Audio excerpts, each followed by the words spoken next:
I am from Indonesia, the biggest Muslim country in the world. But before coming Islam, it was Hinduism, Buddhism, and then coming Islam, and then Christianity.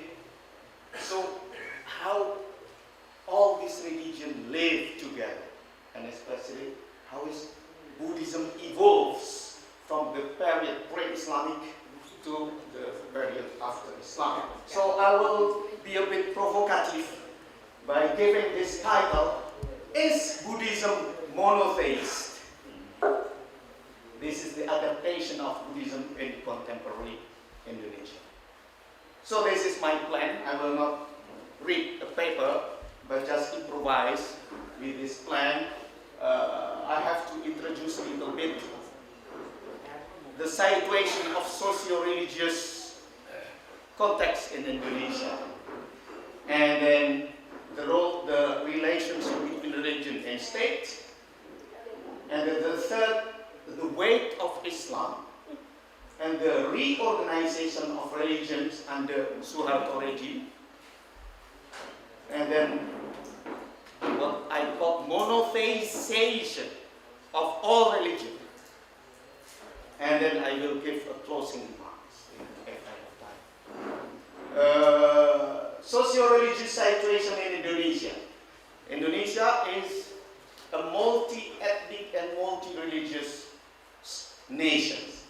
Geographically, we are 5,000 kilometers from east to west. You can imagine 5,000 kilometers mean Tehran to London. And more than 17,000 islands, more than 5 ethnic groups, and 5 big world religions: Buddhism, Christianity, Islam, Hinduism, and Confucianism. In Indonesia, Confucianism is recognized as religion. And hundreds of local beliefs, which nothing to do with religion. So this is the ethnic and religious diversity in Indonesia. So how all these religions evolve? Well, at the bottom it is indigenous religions. Then came the influence of India from the 1st century until 16th century. It means we were influenced or impregnated by Indian civilization during 16th century. Only Islam came after, starting from 16th century until now it's not finished. And then Westernization, Christianization, also starting from 16th century until now it's not finished. What I call the concept in history, there's a concept what is called Indianization, Islamization, Westernization. So I will just introduce what does it mean, Indianization. If you look at the whole Southeast Asia, you will have common vocabularies from Sanskrit language related to Hinduism and Buddhism. Temples, Hindu, Buddhist, etc. That the whole South Asia was Indianized. Only Vietnam was not Indianized, it was Sinicized, contrary to other parts of Southeast Asia. I define Indianization as introduction of Indian civilization outside India, which transformed the society politically, socially, religiously, etc., etc. So they become Hindu, Buddhist, and all the temples, and the model of monarchy from India, Dewa Raja, the social caste, etc., etc. We adopted all this until 16th century, and even until now in Bali, because Bali is the only island which stayed Hindu, while the other island, well, there are many indigenous beliefs, but majority Islam. So in the same modality, Islamization and then Westernization, Christianization, and they do not exclude each other. It means that in our mental structure, we have at the same time Hindu, Buddhist, and some element of Islam that superpose each other. At the bottom, profoundly, it is Hindu and Buddha. So we have what is called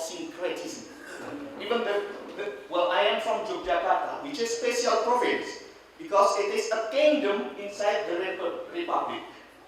And the king claims himself, I am a syncretic of Hinduism, Buddhism, and Islam. Do you imagine? If it is seen from the point of view of purifying Islam, it is blasphemy. But it is the reality. So there's a conflict with this new phenomenon between the syncretic people and the Puritan people who try to purify Islam from the element pre-Islamic or purify Christianity from this become a conflict. All this movement of what is called fundamentalist extremists come from this tendency of purifying religions from other elements.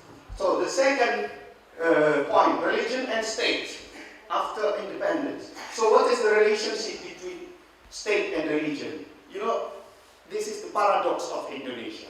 Indonesia is the biggest Muslim country in the world, but it's not Islamic state. Islam is not state religion.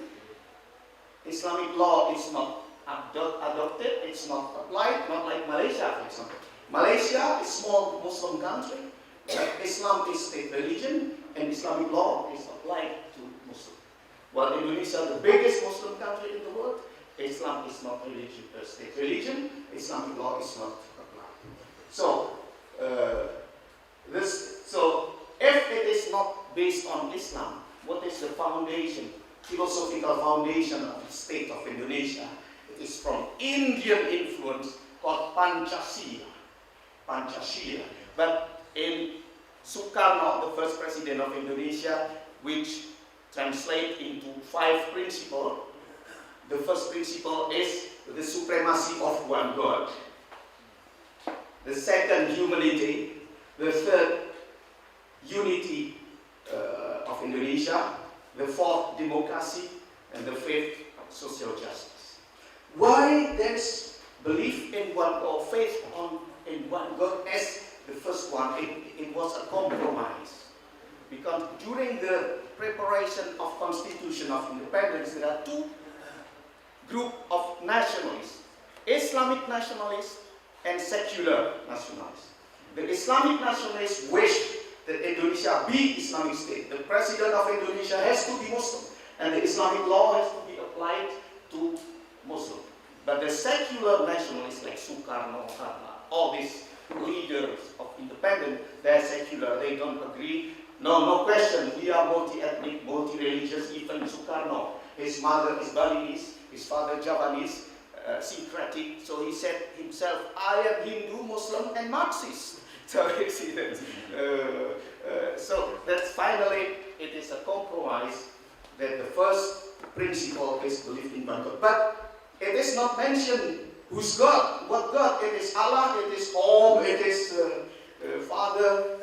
So this is Pancasila. So during Sukarno period, it is a real freedom of conscience. You can be atheist, you can be... You know that the Communist Party in Indonesia during Sukarno period is the biggest Communist Party in Asia after China. But after the military coup d'etat supported by United States to reverse Sukarno, replaced by Suharto, it is supported by United States, and the communism, Marxism, Leninism, Maoism was banned during Suharto period. And Suharto, this is now the third part, Suharto used religion to control society. So, everybody has to have a religion. This is Suharto period. And in the identity card, you have to put your religion on the identity card. And only limited in 5 religions, including Buddhism. But even all the religion has to adapt itself to the doctrine of the state, because the state wants to control. So Suharto used religion as a tool of controlling the society with the model of Islam. What is the model of Islam? Religion, according to Islam, they have to have one God. Second, they have to have a prophet. The third, they have to have a sacred book. The fourth, they have to have rituals and then institutions. and mosque, this is Islamic model, applied to all religions. So now it's problematic. What happened with Hindu? Mainly three religions, Hinduism, Buddhism, and Confucianism. Are they monotheist? It's the question. If not, they risk to be persecuted because you are not monotheist, you are not Pancasila, so you have to convert into other religion. So this is the way I am going to talk how the Buddhist Indonesian Buddhists adapt themselves to this environment. Well, for Hindu, it is easy. They can be recognized easily as monotheist because you have Brahma, who is represented into three, Vishnu, Shiva, and Brahma. So there is monotheist. Confucius or Confucianism, they don't have a God, personified God like Islam or Christianity, but they have a notion of supreme being, which is the sky, which is called Tian in Chinese. So the Chinese Indonesian, Confucianist Indonesian, they adopt Tian as their God, Confucius as a prophet, the Book of Fall, which is Neo-Confucianism, as the sacred book, and they have ritual, they have Chinese temple everywhere in Indonesia, so they set up. Now, how is Buddhism? Buddhism doesn't speak about God.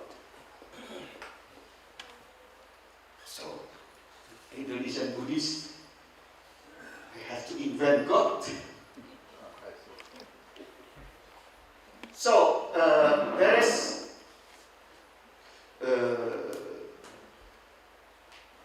a proposal of a group of Buddhists that in Mahayana Buddhism, there is a concept of absolute, where Buddha said, "Oh monk, if there is no one not engendered, not created, which is absolute, there is no possibility of liberation from this suffering, etc. But if there is one who is up, who is not engendered, not etc., not created, this is the absolute, then there is a possibility of liberation of suffering." I do not know by heart, it is in my computer since I am not reading the text, but this is just a glimpse of the idea that they find in a text of Mahayana, the concept of supreme absolute, which is then they call Adi Buddha. But it is not settled because we have in Indonesia 7 schools of Buddhism. So Buddhism in Indonesia is not monolithic. You have ancient Buddhist, you have new Buddhist Theravada, you have Mahayana. We have 7 schools of thought of Buddhism. So they quarrel each other. No, it's not possible. We don't have this concept. So the Minister of Religious Affairs intervened. You have to decide. So they agreed to decide that Adi Buddha as God, and Buddha, Gautama as prophet, and Tripitaka as sacred book of Buddha, and you have Buddhist temples, etc. So it's settled. This is how the Indonesian Buddhists adapt themselves. Concerning the belief inside, we don't know, but officially they have this conception of Buddhism. So this is the adaptation of Buddhism in contemporary Indonesia. Now, after the fall of Suharto, all this question is not valid anymore. I spoke about the period of Suharto because now the return of democracy, even a few months ago, the Supreme Court of Indonesia recognized all indigenous beliefs, hundreds of them, as equal as these imported religions. I mean, Hinduism, Buddhism, Islam, Christianity are imported religions. So even the tribes from remote island, they can get married with their local belief. without converting into Christianity or Islam. So that is the end of my presentation. I will just give a closing remarks. 15 minutes. Now you have 5 minutes. Okay, just 1 minute. Very interesting, but sorry. So, in my conclusion, that the formation of religion is not free from political intervention.